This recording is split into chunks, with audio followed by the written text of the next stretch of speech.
think the other interesting point about the rhetoric around getting investors into the market who will be supplying rental properties is this idea that, there are renters out there who need them. It's like, actually, a lot of the people who are in the rental market at the moment would like to be first home buyers. They don't want to be renters anymore. Like, I was renting up until I was 35, 36. I would have loved to have bought a house earlier, bought an apartment earlier, but it takes that long to save for a deposit in the current climate.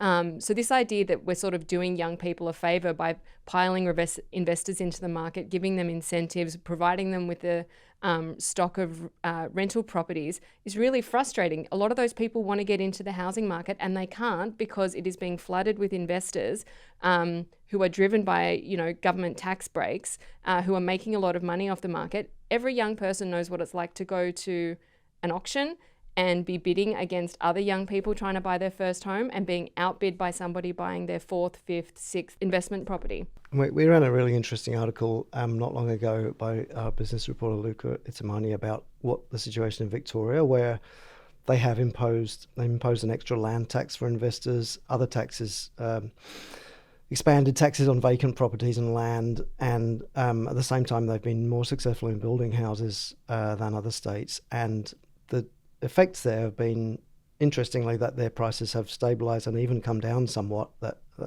property prices in Melbourne are now below those on average than in Brisbane and in Canberra, and they're butting up against Adelaide as well. And that has not had the corresponding effect of raising rents, although the number of rental properties has gone down. The rate of rents has not gone up dramatically. So it's only by increasing the supply that you can change the price situation. Well, no, it's not just about increasing supply, because politicians often come back to this thing, all we need is more supply, we need to build more houses. Well, first of all, we're pretty terrible at doing that.